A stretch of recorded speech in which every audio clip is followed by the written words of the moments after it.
Thursday, February 16th, 2003, the agenda for the Bond Oversight Committee. See here. Let's first stand for the Pledge of Allegiance. Pledge allegiance to the flag of the United States of America and to the republic for which it stands, one nation, under God, indivisible, with liberty and justice for all. I've been given a note here, Alfonso, just for the record, apparently next month's meeting, we usually have one on the third, Thursday of the month, but since spring break is in March, it's gonna be the fourth Thursday of next month. That will be March 23rd, correct? Okay, put that on your calendars, so. Okay.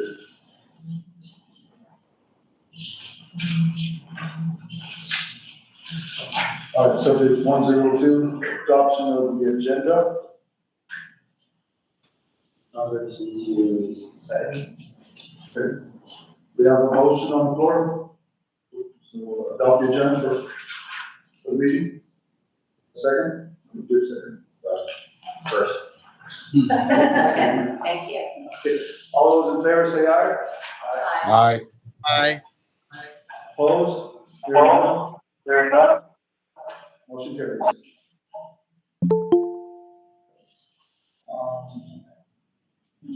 Going on to point 2.01, approval of the minutes. This would be motion for this as well. Others to motion for approval, someone else? Have a motion on the floor? You have a second? All those in favor, please say aye. Aye. Opposed, hearing none, motion carries. Moving on, to reports, to 2.02, reports by the chair or liaison representatives.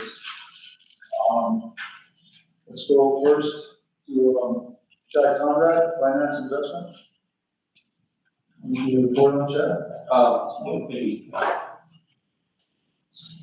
Just a couple things. We met following the subsequent to the last committee meeting. I wasn't in the last meeting, but met with Mr. Campbell, Mr. Fox, just to with Patty as well to review some of the reporting and just flow of information, processes, things like that. And it was that meeting that led to some of the initial conversations that we've had about what financial reporting and project reporting into the committee will look like moving forward. That I assume we're going to talk about that later on in the meeting, right? So I'll do that. But that's it. Okay, thank you, Chad. I did fail to report on that myself. Patty Charleston, not available today. She had an emergency, she had to go to Seattle, so that's why I'm sharing. So, we'll go forward. Moving on, Abraham Camego and myself are both liaisons for the construction. I'll let Abraham, push to him because we did have a meeting with, Justin, so. Yes, Abraham, for the record, thank you. We had a meeting with Justin and we were discussing the construction project that's going on at Rancho High School and some other ideas. So we were coming to a consensus of what we want to see moving forward and just trying to get together with the new projects that are happening. One thing that was highly discussed was when it's possible, we want to try to get the public input, so that we can at least let them know what's going on these projects, and then that way we can try to be more transparent and say, hey, this is what the school district is doing. We're doing good things in the community, and so we just want to try to be a little more transparent in that end. So we had a great meeting with Justin and Al regarding that, and so moving forward. Great, thank you, Abraham. Moving on, to design, Robert Gerson. Thank you. So I've not been able to attend some of the recent meetings in February, but I'm going to be picking that back up in March. So I have more to discuss. And I know that we had a discussion about having staff present to us just an update so we can what the school design is. That's something we can talk about later. And that'll be certainly more involved, having more updates in March. Thank you. Thank you, Robert. Moving on to selection land use, Mr. David Flack, do you have anything to report on this?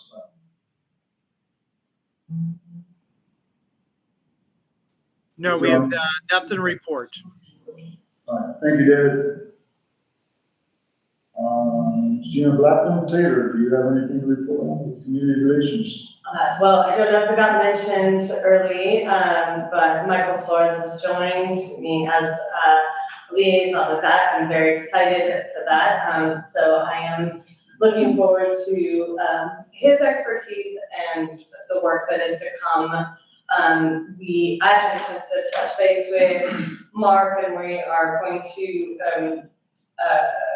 bring back our more regular meetings. We talked a little bit about some of the potential things that would be coming up, possibly legislatively, but not, but more just touching base on right now. It's just all in the infancy, unless Michael has something else to report. Michael, the floor is yours if you'd like to say something.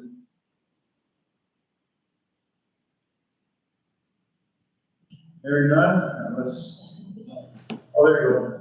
You good, Michael? Yeah, thank you. All right, thank you, man. All right. Moving on to 2.03, report by the Clark County Board of Trustees liaison.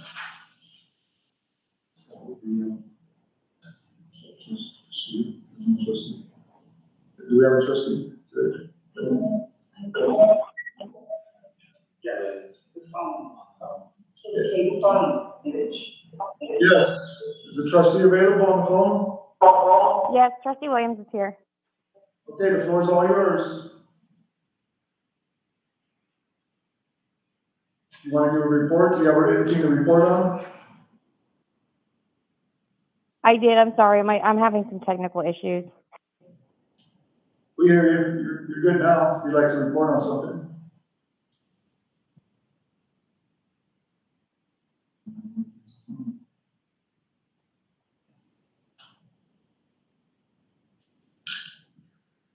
I'm gonna try and call back in, I'm not quite sure what's happening right now. Okay, if you'd like, we can postpone your report until you get the technical issues fixed. All right, we'll move forward then on to 2.04, capital improvement program summary status. We're gonna have 2.408, please brought up on the screen. Not much has changed here, we still have $2.86 billion available in resources to us. We have $2.32 billion that has been expended to date, another $191 million that is encumbered. So our total expenditures and encumbrance to date are $2.51 billion. We have an available cash flow balance of $542.8. When we back out what's encumbered, at least $351.4 million.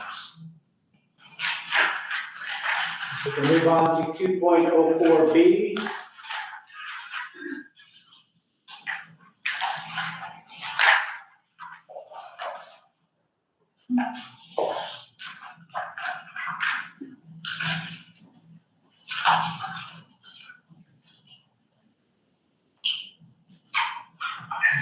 Report last time, how much has changed on this report? In totals, it's, anticipated bond proceeds are still at $7.7 billion. We've got budgeted projects to date of $6.74 billion, leaving just under $1 billion, available proceeds for the projects. However, I did, on the standard routine that I normally do, I made some changes in our budget columns. The original budget column has changed $5,000 from the last month's meeting. That's due to me reviewing the Crestwood Elementary School roof replacement assessment and putting that project under Fund 340. And then we had $2.7 million worth of changes due to our OPC changes on several projects. One of those is the Laughlin classroom addition to gym. Went from 3.766 million. Went up 3.766 million from 33.6 million to 37.4 million. Mountain View High School, elementary school replacement, went from 39.5 million to 45.5 million, which is just over a $6 million increase. That's at the 95% OPC value. Indian Springs, which is elementary, middle school, high school HVAC and roof project, is canceled.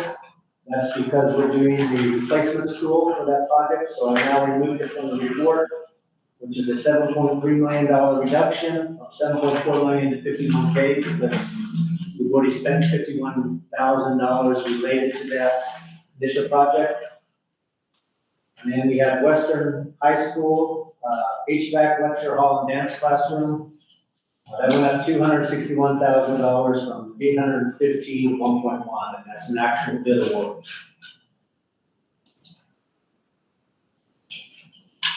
So any discussion on those projects? Are there any questions for Mr. Phelps up to this point? Anybody virtually have any questions for Mr. Phelps? None, I guess. Oh, go ahead. I didn't look back to see if this has been like this, previously, but at some point there was an increase under the program budget on the summary page for bond and admin costs. It doesn't match with the budget in the detail sheet. I think it's 225 for the budgeted detail sheet in, versus a $380 million budget that's on the summary. Do those need to be trued up? There needs to be an additional budget allocation in the detail sheet to match that. Well, typically, I'll change those as needed. I'll have to, I guess if I can get with you after the meeting to see what you're looking at, see what the changes, I'm sure you can look that up for you. I'll follow up with you. Okay. Are there any other questions for Mr. Phelps at this point? Anybody virtually? Any public comment? We have one more exhibit to show. Okay, carry on, Mr. Phelps. That's 2.04B-1, please screen.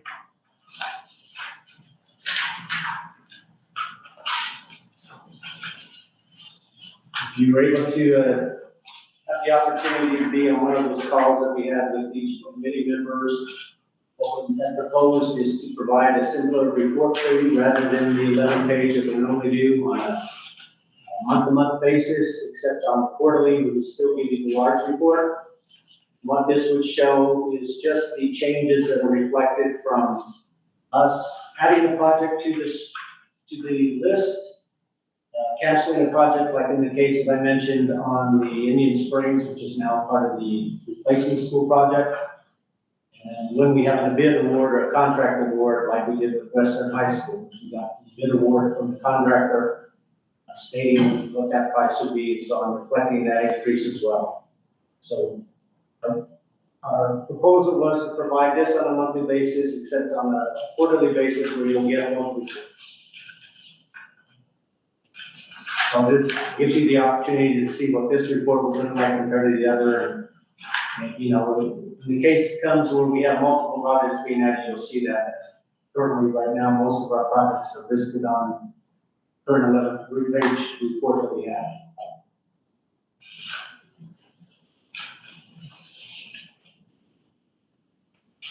Ultimately, it was to try and streamline this and make it easier to see what real transactions are changing as opposed to me telling you every month, well, I've got a 60%, I've got a 95%, you know. Okay, are there any questions for Mr. Phelps? Anyone virtually have any questions for Mr. Phelps at this point? Well, I mean, just, I know that we had this conversation, I thought it was a good conversation. Do we need to vote or talk about this in any way in order to make that provision, going forward? We talked about that a little bit earlier. Do we need to make a motion? But I'm concerned because our thing says discussion, with no action plans.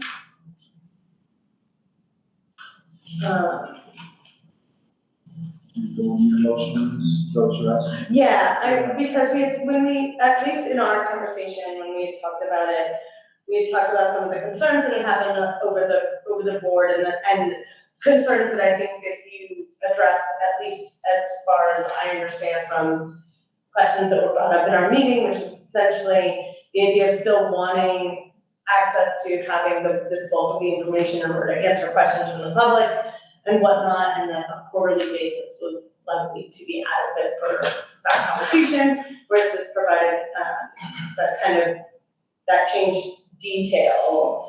I think it was just a concern about whether or not everyone on the board had had a chance to talk about it or weigh in on what they thought and making sure that we were, as a board, at least majority-wise, accepting of this format going forward. So I would tell, I guess if I could, I think we were thinking that it might be wise to have a vote on the item.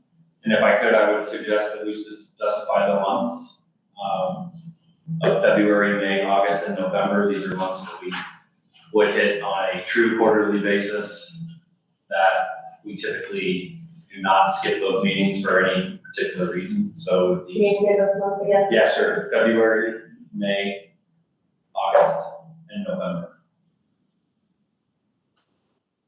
And those would be the meetings that these would be presented on, but they would likely, like February would reflect through December. The problem with those dates is they will not give you two quarter as to what we do. It's just, We're presenting on the February meeting and this December's numbers. December So numbers. February would be right, you're getting into May would not be reflecting our second quarter. correct. But it would still be a couple of months prior. It was, yes. Sir, just to make sure, these months that you listed will provide us the reports for the calendar quarters. It will not the ones that We you just get mentioned. December and February, we get March and May. In February, you'll get December. In May, I cannot give you May because we will not. No, it made you give us March, Correct. Yeah, okay, well, I can, right? I will give you, in May, I will give you, I believe, yeah, you're right, in March. August, I would give you June. June, yeah, you're right, sorry. I'm very correct. So I need a motion to accept Ronnie Cloud's February report as given, as presented. Make a motion, Abraham for the record, I'll make a motion to accept our results. Madam Second. This is Gina, I will second that motion. All those in favor say aye. Aye. Any opposed, say nay. Hearing none, motion passes.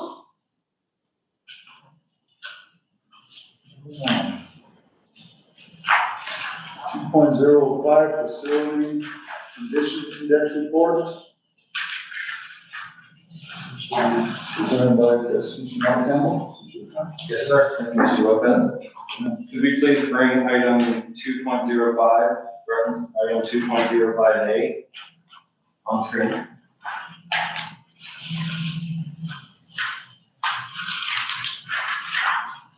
Good afternoon, everyone. Thank you. This was an agenda item added regarding facility condition index. So today we're here for an update for members to talk about what is the facility condition index, FCI, how do we do it, and provide an update on all locations. And so if we could go to slide 2, please. Looking back at previous presentations, this type of presentation has been delivered to the Bond Oversight Committee, it seems like on about every 2-year basis. So it's a good time to bring this back as we have several new members. And so the purpose of this slide is to describe what we do and how we work to assess our buildings. As you work through this information, what we're looking to is get a physical, assessment of the building and its infrastructure, collect information and present findings. The main objective is to look at how the school is in condition-wise and how it is relative to the needs of the district from an operational standpoint. We conduct these assessments on every 5-year basis, and so our goal is to assess 1/5 of our sites every year. That is done, and that information is input into a database that our facilities management department manages and maintains.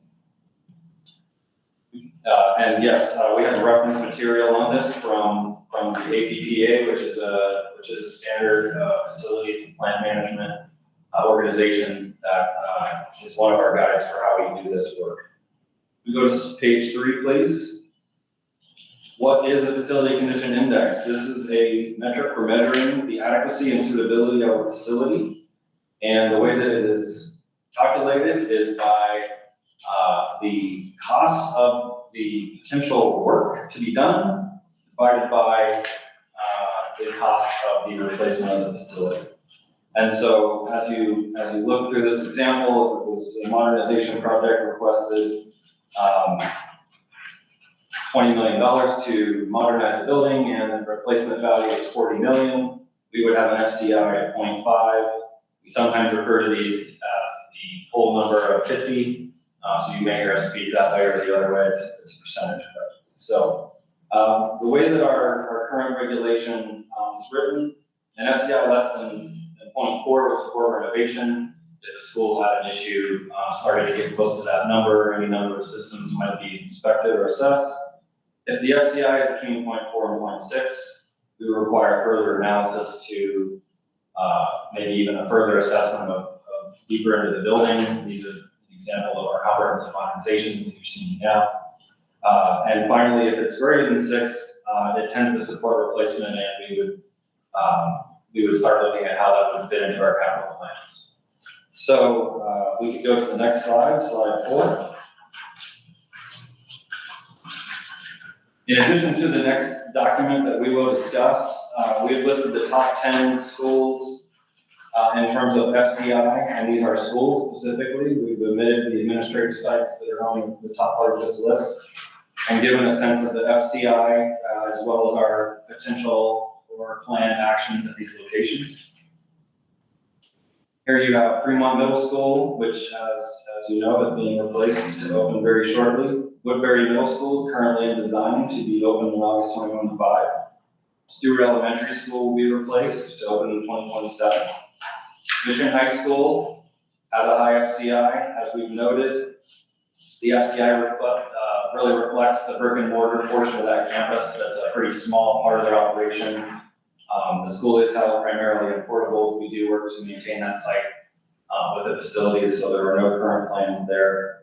Fife Elementary School, if you refer to CIP 5, is going to be a swing school. So we are putting, currently we will be performing some minor renovations and repair. That site is currently occupied by some of our central staff that we're managing our COVID response. They will be moving out of that facility in March, and we'll begin preparing that for the swim school campus to be occupied, I believe by Rudy Thomas.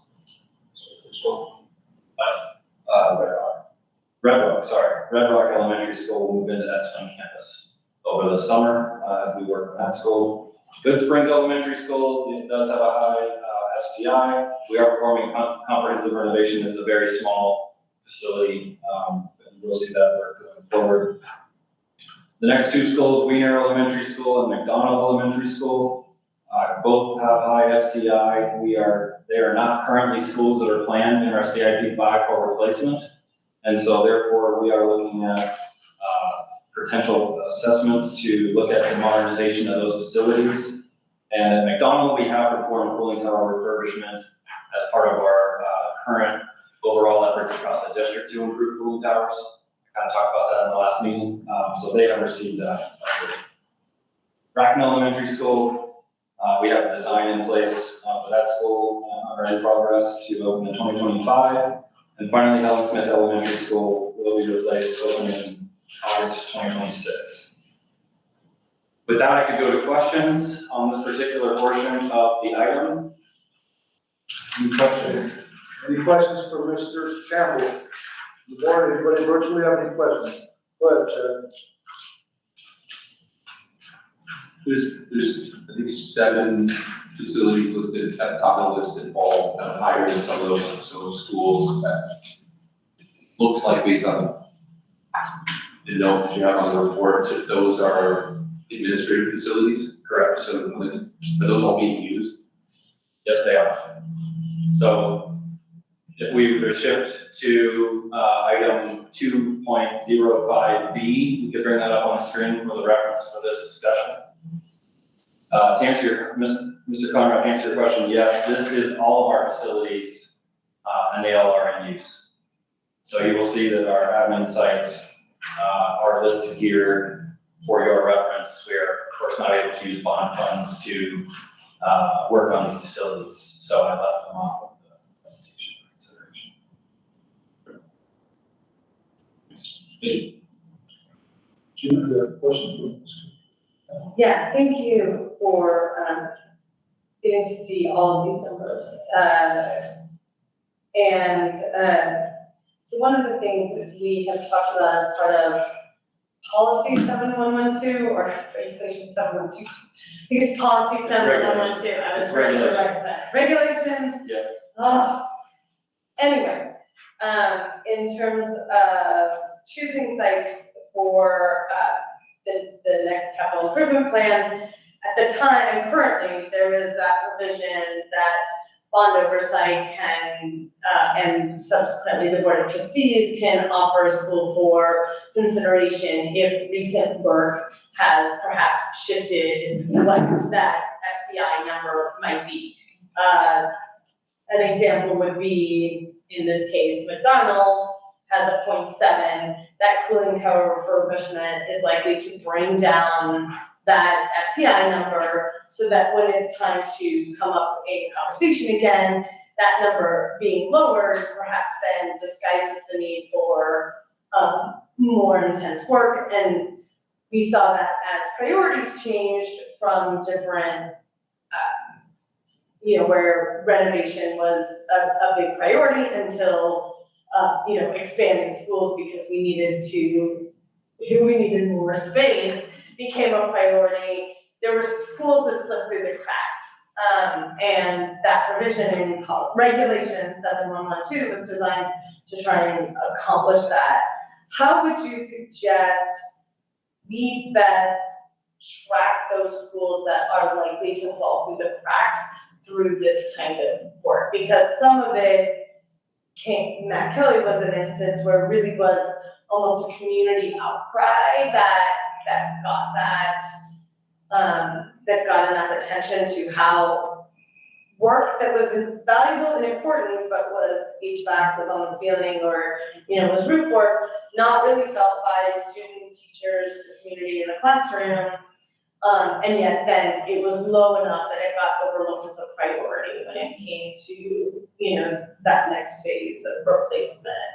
So what's the best way to kind of try and, as a bond oversight, be able to effectively make use of that policy? To answer your question, and Justin can support if he feels he would like to add, I would say that there's two things. Number one, I think that this committee and the board, when the strategic decision was made to move to comprehensive modernizations, I'm not going to say that will wholeheartedly avoid the issue, but I think you're looking at projects now that are going to take an FCI and severely lower that number as we look to extend a school for a 20-year, cycle. Matt Kelly's an example, and I can't think of the name of the other school, but there has been another example that comes to mind where we did an HVAC and roof type project in 2018 or 2017, and it lowered the FCI and it kind of masked some of the other system issues at the school. Not necessarily that school needs to be replaced, but it did kind of make us look somewhere else, right? Right. And so I think we as a unit could take that and make sure that we look at those schools that 2017, 2018, 2016, of that time frame where we did some building additions, some HVAC and roof, and make sure that the existing buildings, because we do have the ability to look at some of those existing buildings outside of what the addition did to the campus. Right.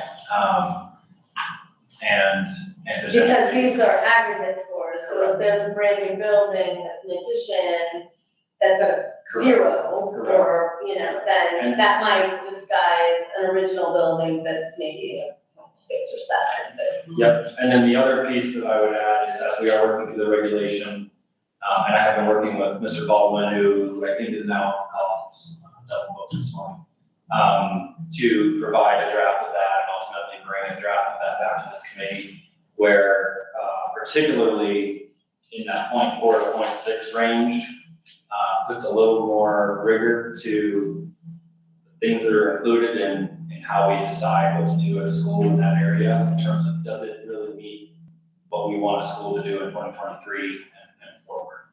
And currently, I think that's a bit of a gap in what we have been doing.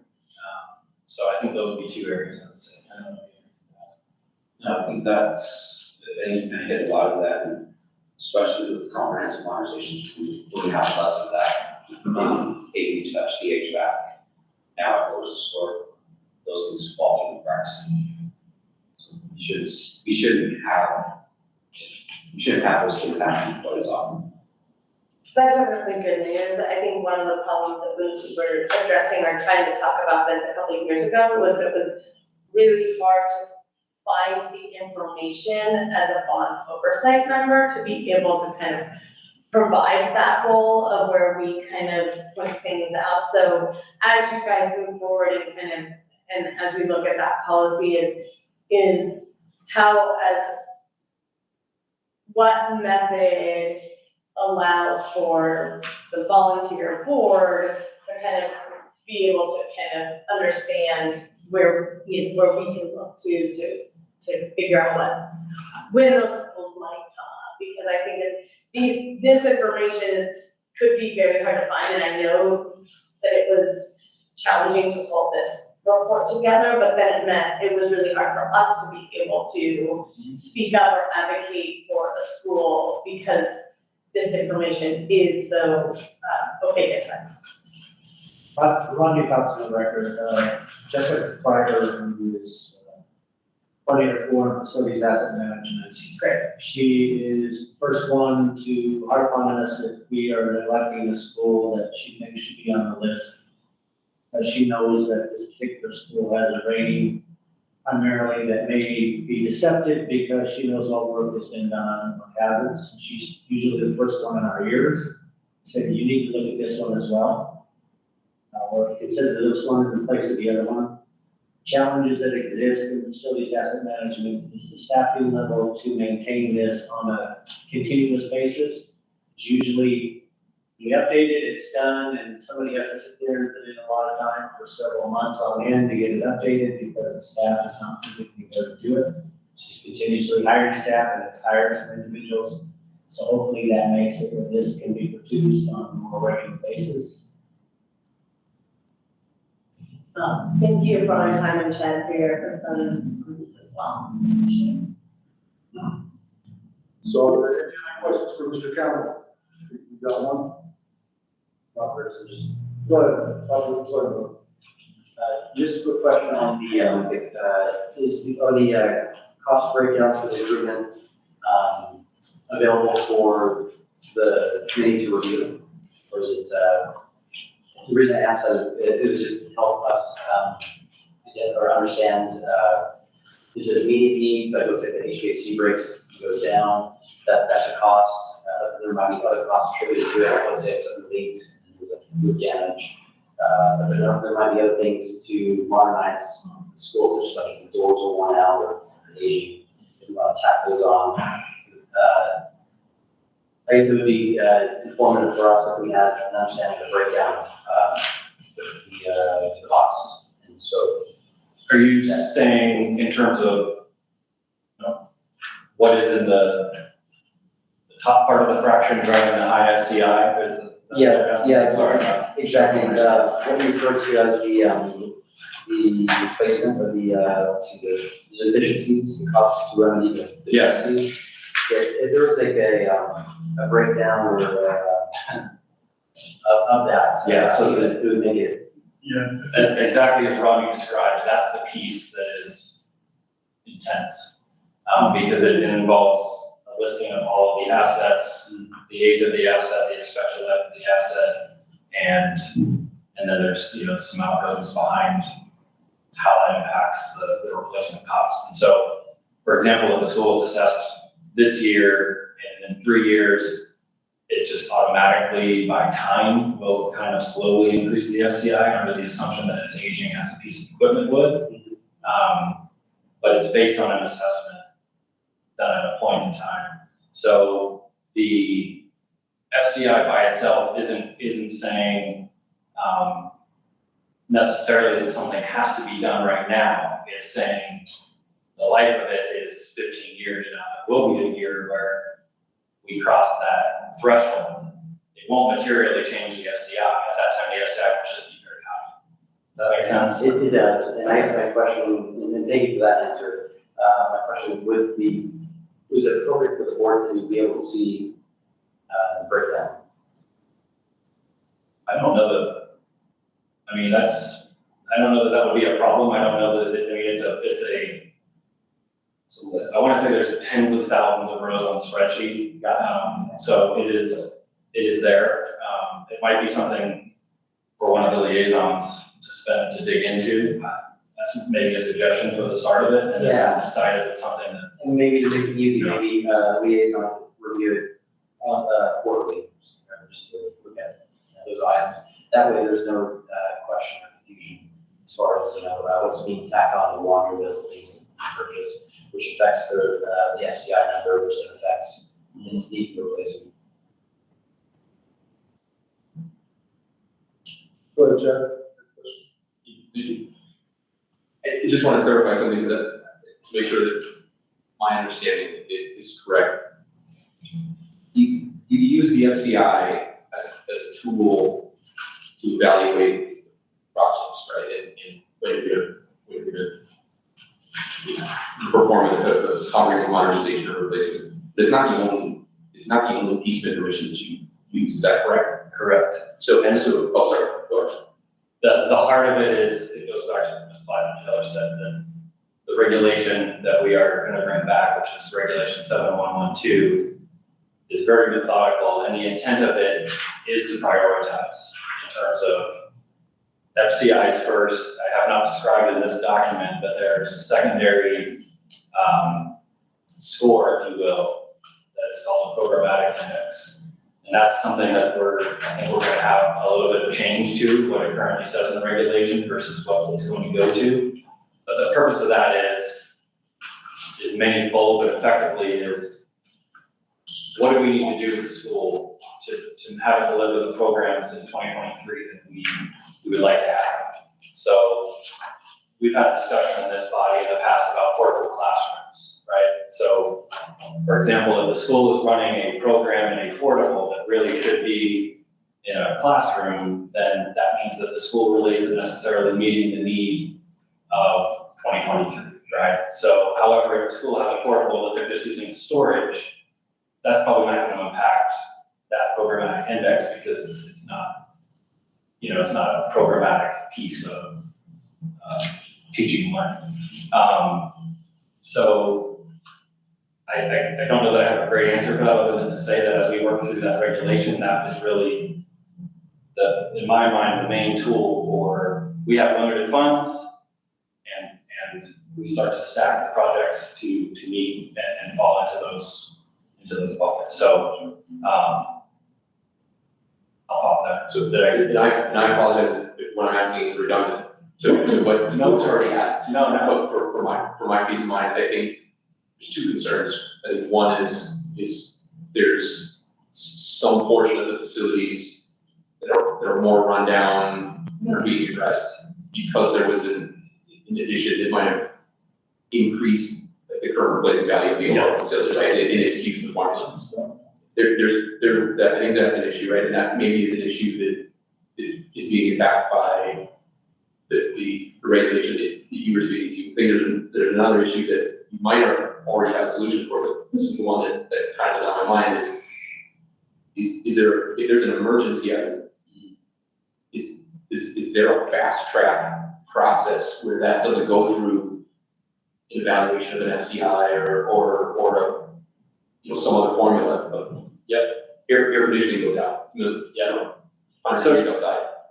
That needs to be replaced, right? It's not an FCI evaluation. Is that right? Is that fair? Yeah, I think I see where you're going in a couple different directions. But absolutely, effectively, I would say that fire life safety, HVAC, sewer-related type of issues, things that could shut down a school, are going to be elevated by the department, whether it be with bond funds, as you've seen, we brought a couple of HVAC projects for larger areas to this body to be modernized. We have a couple of schools, one in particular right now that we executed an emergency contract to redo the sewer at Chaparral. Those are not bond funds, but it will certainly impact the FCI of that school when the entire sewer system is replaced. So we do have a couple of different avenues. We try to avoid emergency contracts at all costs, because well, for various reasons, because it means there's a bad emergency.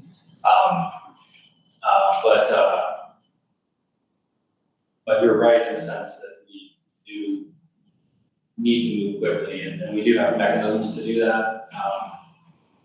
We prefer to go into a design construct model and bring that to the committee as an updated project, even if it is something that we want to move the face on. Understood, and I'm sure we all would prefer regular maintenance. Yes. Versus break and fix It is a reaction, right? To, I think one more thing just to get to where I think you maybe wanted to see us finish on this statement is there's the term that I'm sure everybody's familiar with called scope creep, right? And so we may go address an HVAC project at a school because it's broken and it needs to be fixed right away or as soon as we possibly can. But then we look at, okay, well, the next system that's right next to that is broken. We're already going into the roof or, going into the ceiling. Should we add that to the scope? And so we do have quite a bit of discussion within facilities leadership about where to draw that line. And typically we will favor to do any work that is on a system that can shut down the school, right? So we'll add to the scope if we feel like, or shut down a major portion of the school or make it unsafe, things like that. Budget Council's record, also the 11-page report also reflects emergency projects. So it's funded by BPD, it's be marked in red, saying it was an emergency. Again, that process is more internal, it needs to be done. There'll be a special process in purchasing where we don't have to necessarily go out and bid it and everything else. If you bid it, it's gonna take months to get it done, and you can have an HVAC sitting there like that for months. Byron, I'm sorry, did you have a question for Mr. Campbell? I had a question, and maybe for Rick Baldwin also with facilities. I know recently the city of Henderson passed an ordinance to prohibit the evaporative cooling systems and the cooling towers in future projects. I was just wondering, how is this going to affect, or will it even affect the FCI scores on some schools?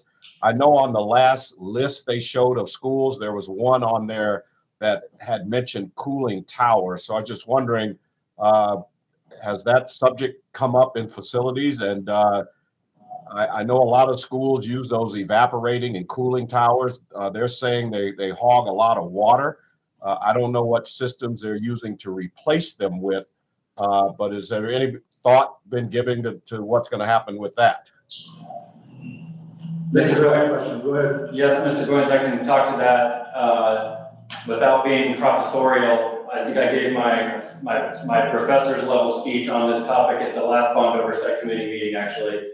But yes, we are very familiar with what Henderson is doing, as well as that's really cascading from the broader Southern Nevada Water Authority across the valley.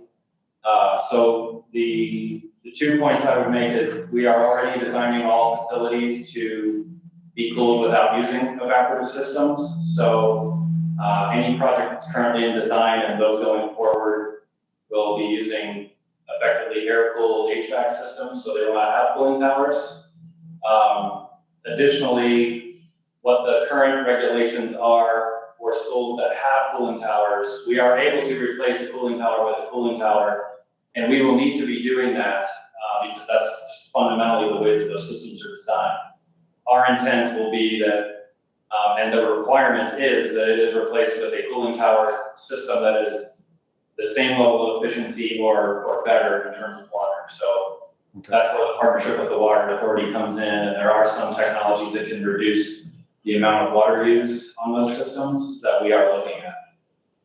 Okay, thank you. And I wasn't at the last meeting, so I missed that, but I saw that and wanted to just address it. So thank you very much. You're on top of it. It is absolutely impacting our designs. We can do it. That's the good news. It will require just a different focus and a little bit more electricity use than to make it happen. Okay. So less water, more electricity. All right. Correct. Thank you. I had a follow-up question to that. Do you find that to be a more expensive for the district in the long run to go electric/air price versus the cooling tower? It will drastically depend on the cost of electricity. As costs have increased in the last year, my answer would be yes. But if cost of electricity continues to go down with renewables coming on and things like that, it could be more advantageous. There are some benefits to dry cooling systems in the lack of maintenance of a cooling tower, the lack of water treatment required for that system. Those are fairly intense maintenance activities. And the cooling towers age out over a certain period of time and require upgrades like we're doing now. So From a maintenance standpoint, arguably, we're gonna save some money there, but from a utility standpoint, as it stands right now, we're spending more on electricity. Or less on water. Are you getting word from Vegas county commissioners to follow suit as Henderson just did? I would expect, I don't know that it's the case in every jurisdiction, but I would expect every jurisdiction to move in this direction in the very near future. Are there any other questions? Oh, go ahead. Everyone for the record, so if we're looking for this increased energy costs, which are gonna come in, are we considering adding or, more solar panels to help with the cost of electricity with these units? Maybe not the entire school building, but maybe for these particular units, is there technology there available to be incorporated to help facilitate this cost? Absolutely. Fremont Middle School and Northeast Career Tech being constructed right now will have solar on them. And we are building our designs right now to have solar on all the new schools. So yes, we're doing what we can.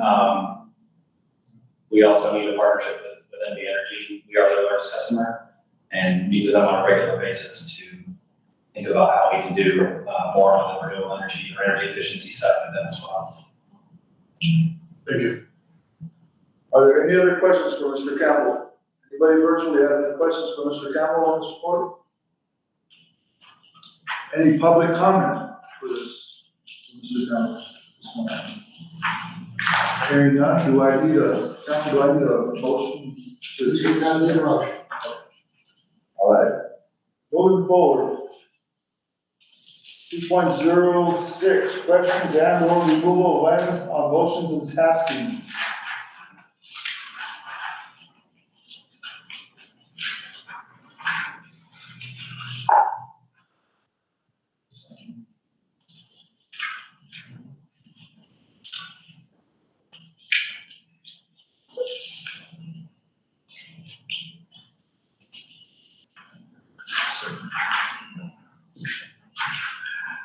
All right, let's go here. Analysis of district cost savings and options to provide access to a larger population of students.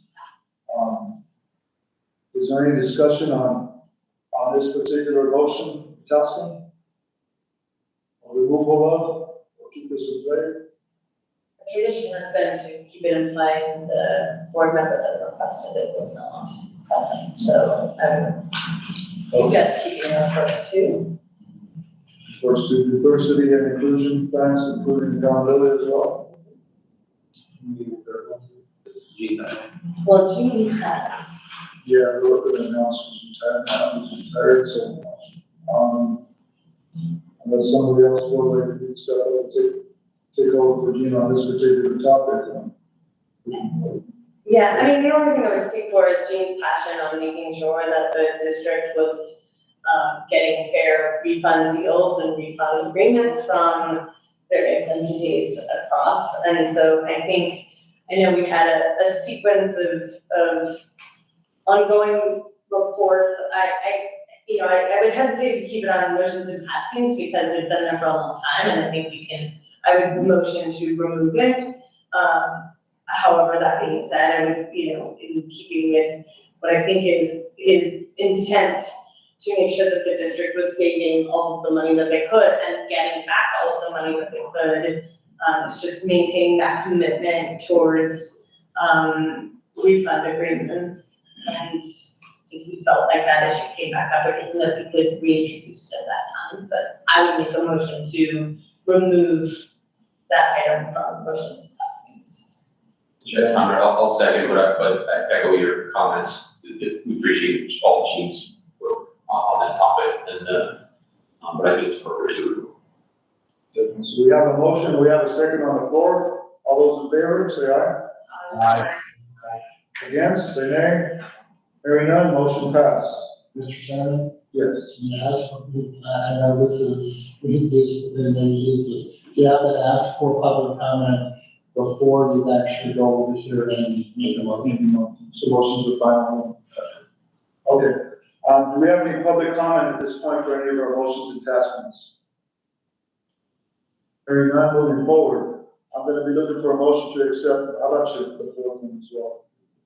That just went on last month, so I think Can keep that we place. do that. Okay, I'm gonna take the motion first to remove, the third one, refund agreements. Actually, it's already been given, so, all those in favor for this motion that was seconded to remove the refund agreements from the motion attachments, say aye. Aye. All those against, say nay. Hearing none, motion carries. I will move forward to make a motion to keep the other three items of motions and attachments in play. I'll second. This is Julie. Motion and a second is in play. All those in favor say aye. Aye. Against, say nay. Hearing none, motion carries.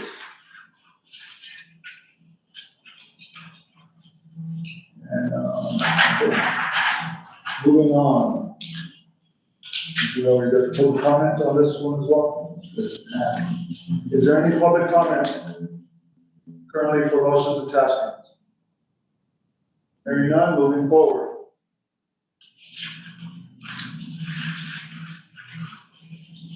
Future agenda planning. I think we do have, is there any ideas or for agenda planning for the next meeting? Anything that wants to be discussed at this point? Other than a new date that's been set? Again, I remind you guys, it's gonna be the 23rd, the 4th. Thursday of next month, not the 3rd, as usually is. Any public comment on future agenda planning? Hearing none, moving forward, so we are scheduled for March 23rd for our next bond meeting. Moving on to 3.01, public comment on items not listed on action items on the agenda. Is there any public comment available at this time? Hearing none, moving forward. Motion to adjourn. I'll motion to, oh, wait, Mark. Aye.